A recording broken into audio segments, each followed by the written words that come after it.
भारत पर प्रथम तुर्क आक्रमण किसके नेतृत्व में हुआ था? सुबुक्तगीन। गजनी साम्राज्य या यामिनी वंश का संस्थापक कौन था? अल्पतगीन। अल्पतगीन का वो गुलाम और दामाद कौन था जिसने बाद में गजनी की गद्दी संभाली? सुबुक्तगीन। सुबुक्तगीन ने भारत के किस उत्तर पश्चिमी हिंदू शाही राजा पर आक्रमण किया था? जयपाल। राजा जयपाल की राजधानी कहाँ स्थित थी? वैहिंद उद्भानपुर। सुबुक्तगीन का उत्तराधिकारी और उसका प्रतापी पुत्र कौन था? महमूद गजनवी।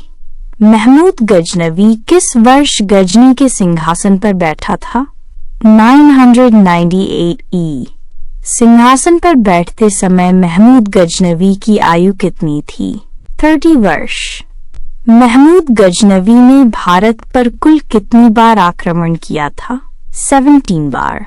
गजनवी के भारत आक्रमणों की जानकारी किस इतिहासकार के विवरणों से मिलती है? Sir Henry Elliot. Mahmud Ghaznavi के आक्रमणों का मुख्य वास्तविक उद्देश्य क्या था?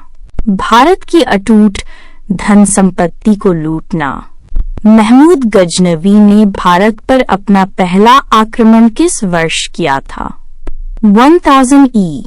गजनवी ने 1001 ई में किस हिंदू शाही राजा को पराजित किया था? जयपाल। गजनवी से बार बार पराजित होने के बाद अपमानवश किस भारतीय राजा ने आत्मदाह कर लिया था? जयपाल। महमूद गजनवी को बुतशिकन क्यों कहा जाता था? मूर्तियों को तोड़ने और मंदिरों को नष्ट करने के कारण। गजनवी ने पंजाब के किस शासक को हराकर आनंदपुर पर अधिकार किया था? अनंगपाल। खलीफा अल कादिर बिल्लाह ने महमूद गजनवी को कौन सी उपाधि दी थी? यामीन उद्दौला और यामीन उल मिल्ला। सुल्तान की उपाधि धारण करने वाला इतिहास का पहला तुर्क शासक कौन था? महमूद गजनवी। महमूद गजनवी ने चक्रस्वामी मंदिर थानेसर की किस धातु की मूर्ति को गजनी भिजवाया था? कांस्य। कांसा। गजनवी का सबसे प्रसिद्ध और विनाशकारी आक्रमण कौन सा माना जाता है? सोमनाथ मंदिर पर आक्रमण। महमूद गजनवी ने सोमनाथ मंदिर पर किस वर्ष आक्रमण किया था? 1025 ई। ये उसका 16वां आक्रमण था। सोमनाथ आक्रमण के समय गुजरात का चालुक्य सोलंकी शासक कौन था? भीमदेव प्रथम। सोमनाथ मंदिर को लूटकर लौटते समय गजनवी पर किस भारतीय समुदाय ने आक्रमण कर धन छीन लिया था? जाटों ने। महमूद गजनवी का भारत पर 17वां और अंतिम आक्रमण 1027 ई किसके विरुद्ध था? जाटों के विरुद्ध। महमूद गजनवी की मृत्यु किस वर्ष हुई थी? 1030 ई। गजनवी के साथ भारत आने वाला सबसे प्रसिद्ध अरबी विद्वान और दार्शनिक कौन था? अल-बरूनी। अल-बरूनी द्वारा रचित विश्व प्रसिद्ध ऐतिहासिक ग्रंथ का नाम क्या है? किताब उल हिंद। तहकीके हिंद। हिंदू धर्म ग्रंथों और पुराणों का गहराई से अध्ययन करने वाला प्रथम मुस्लिम कौन था? अल-बरूनी। महमूद गजनवी का वो दरबारी कवि कौन था जिसने शाहनामा महाकाव्य लिखा था? फिरदौसी। इतिहास में किस कवि को पूर्व का होमर कहा जाता है? फिरदौसी। गजनवी के किस दरबारी इतिहासकार ने किताब उल यामनी तारीख ए यामनी की रचना की थी? उत्बी। तारीख ए सुबुक्तगीन नामक पुस्तक के लेखक कौन थे? बेहाकी। प्रसिद्ध इतिहासकार लेनपुल ने बेहाकी को कौन सी उपाधि दी थी? पूर्वी पेप्स। महमूद गजनवी के सिक्कों पर किस भाषा में चांदी के दिरहम पर लेख लिखे थे? संस्कृत और अरबी। गजनवी के संस्कृत लेख वाले सिक्कों पर स्वयं को क्या लिखा गया था? अव्यक्त में कम मोहम्मद अवतार सुल्तान महमूद। गजनवी के आक्रमण के समय मथुरा के वैभव को देखकर किसने उसे स्वर्ग का शहर कहा था? उत्तर बी। महमूद गजनवी ने भारत के किस हिस्से को अपने स्थायी साम्राज्य में मिलाया था? पंजाब और सिंध। गजनी वंश के पतन के बाद गोर प्रांत में किस नए तुर्क वंश का उदय हुआ? शंसबानी वंश। भारत में तुर्क साम्राज्य मुस्लिम सत्ता का वास्तविक संस्थापक किसे माना जाता है?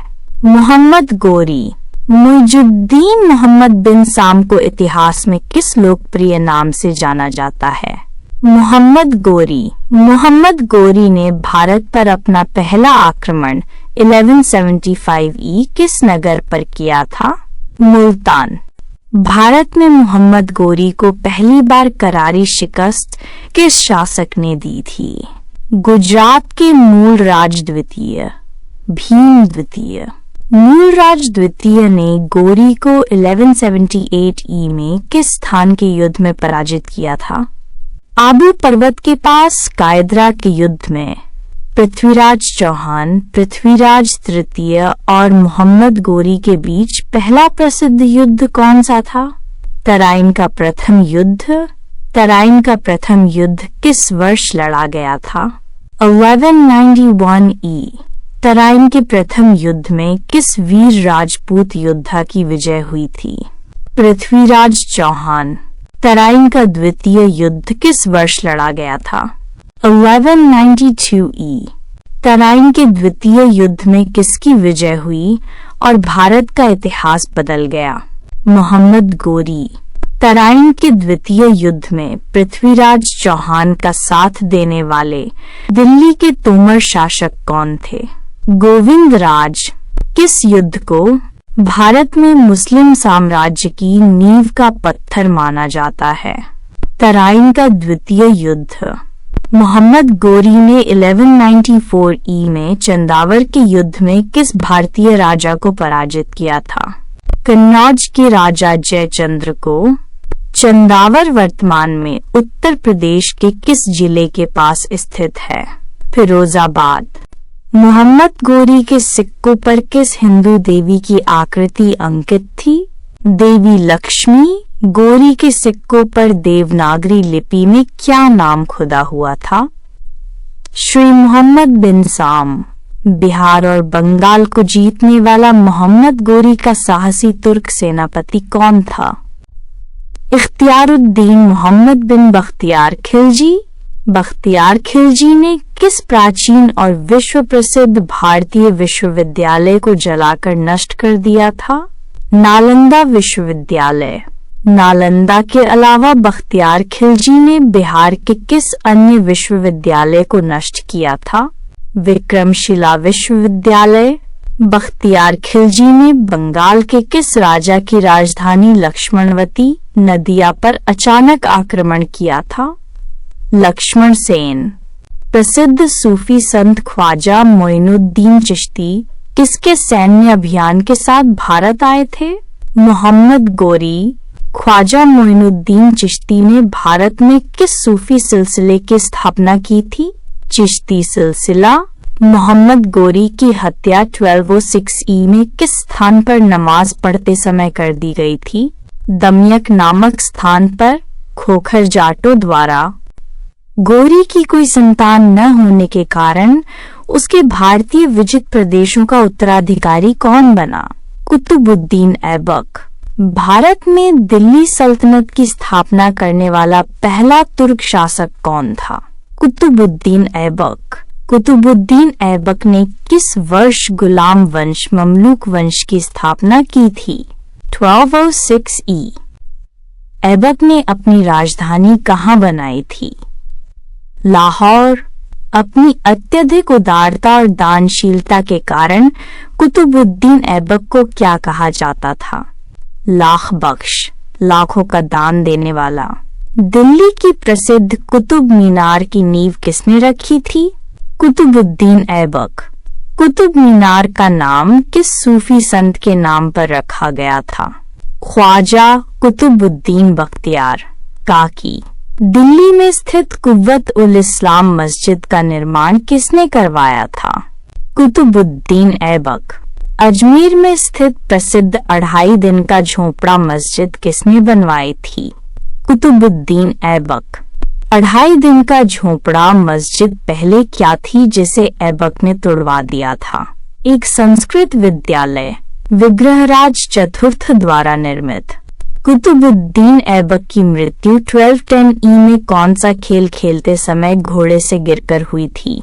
चौगान, पोलो। कुतुबुद्दीन ऐबक का मकबरा कहाँ स्थित है? लाहौर। कुतुबुद्दीन ऐबक की मृत्यु के बाद दिल्ली की गद्दी पर बैठने वाला उसका अयोग्य पुत्र कौन था? आराम शाह। आराम शाह को हटाकर दिल्ली सल्तनत का वास्तविक संस्थापक कौन बना? इल्तुतमिश। इल्तुतमिश राजा बनने से पहले ऐबक के अधीन कहाँ का सूबेदार था? बदायूं। दिल्ली सल्तनत का वह पहला तुर्क शासक कौन था जिसने लाहौर से राजधानी दिल्ली स्थानांतरित की? इल्तुतमिश। इल्तुतमिश किस तुर्क जनजाति से संबंधित था? इल्बारी तुर्क। दिल्ली सल्तनत के किस शासक को गुलामों का गुलाम कहा जाता है? इल्तुतमिश। इल्तुतमिश ने अपने वफादार 40 तुर्क सरदारों का कौन सा प्रसिद्ध संगठन बनाया था? तुर्काने चहलगामी चालीसा दल। भारत में शुद्ध अरबी सिक्के चलाने वाला पहला तुर्क सुल्तान कौन था? इल्तुतमिश। इल्तुतमिश द्वारा चलाए गए चांदी और तांबे के सिक्कों को क्रमशः क्या कहा जाता था? टका। चांदी और जीतल, तांबा। सिक्कों पर टकसाल का नाम लिखने की परंपरा भारत में किसने शुरू की थी? इल्तुतमिश। इल्तुतमिश के समय 1221 ई में किस क्रूर मंगोल आक्रमणकारी ने भारत की सीमा पर दस्तक दी थी? Genghis Khan. इल्तुतमिश ने चंगेज खान के प्रकोप से बचने के लिए ख्वारिज्म के किस राजकुमार को शरण नहीं दी थी? जलालुद्दीन मिंगरनी। भारत में इक्ता प्रणाली, भूमि के बदले वेतन की शुरुआत किस तुर्क शासक ने की थी? इल्तुतमिश। दिल्ली सल्तनत का वह पहला सुल्तान कौन था जिसने बगदाद के खलीफा से खिलअत, वैधानिक स्वीकृति प्राप्त की थी? इल्तुतमिश। 1229 ई। भारत में प्रथम मकबरा निर्मित कराने का श्रेय किसे जाता है? इल्तुतमिश। सुल्तानगढ़ी का मकबरा। इल्तुतमिश की मृत्यु के बाद दिल्ली की गद्दी पर बैठने वाली मध्यकालीन भारत की पहली महिला मुस्लिम शासक कौन थी? रजिया सुल्तान। रजिया सुल्तान ने पर्दा प्रथा त्याग कर पुरुषों की तरह कौन से वस्त्र धारण कर दरबार में बैठना शुरू किया? कुबा, कोट और कुलाह, टोपी। रजिया सुल्तान ने किस गैर तुर्क अबिसिनियाई को अमीर अखूर, अश्वशाला का प्रधान नियुक्त किया था? जलालुद्दीन याकुत। रजिया सुल्तान का विवाह पंजाब के किस विद्रोही सूबेदार से हुआ था? अल्तुनिया। रजिया सुल्तान की हत्या 1240 ई में डाकुओं द्वारा किस स्थान पर कर दी गई थी? कैथल, हरियाणा। चालीसा दल। तुर्काने चहलगामी को पूरी तरह से नष्ट करने वाला शक्तिशाली तुर्क सुल्तान कौन था? गयासुद्दीन बलबन। बलबन ने राजदरबार में घुटनों के बल बैठकर सुल्तान को शीश नवाजने की कौन सी प्रथाएं शुरू की थी? सिजदा और पाबोस। बलबन ने शत्रुओं और विद्रोहियों को कुचलने के लिए कौन सी कठोर नीति अपनाई थी? लौह एवं रक्त की नीति, blood and iron policy. Balban ने फारसी परंपरा के आधार पर भारत में किस नए वर्ष के उत्सव की शुरुआत की थी? नवरोज उत्सव। बलबन ने स्वयं को किस प्रसिद्ध पौराणिक अफरासियाब वंश का वंशज घोषित किया था? शाहनामा के अफरासियाब वंश का। सुल्तान को ईश्वर का प्रतिनिधि, न्याबत खुदाई और ईश्वर की छाया, जिल ए इलाही किसने बताया था? गयासुद्दीन बलबन। प्रसिद्ध फारसी कवि अमीर खुसरो तोताए हिंद ने अपना दरबारी जीवन किस तुर्क सुल्तान के काल से शुरू किया था? बलबन। गुलाम वंश का अंतिम तुर्क सुल्तान कौन था जिसे मारकर जलालुद्दीन खिलजी ने खिलजी वंश की स्थापना की थी? शमसुद्दीन क्यूमर्स। भारत पर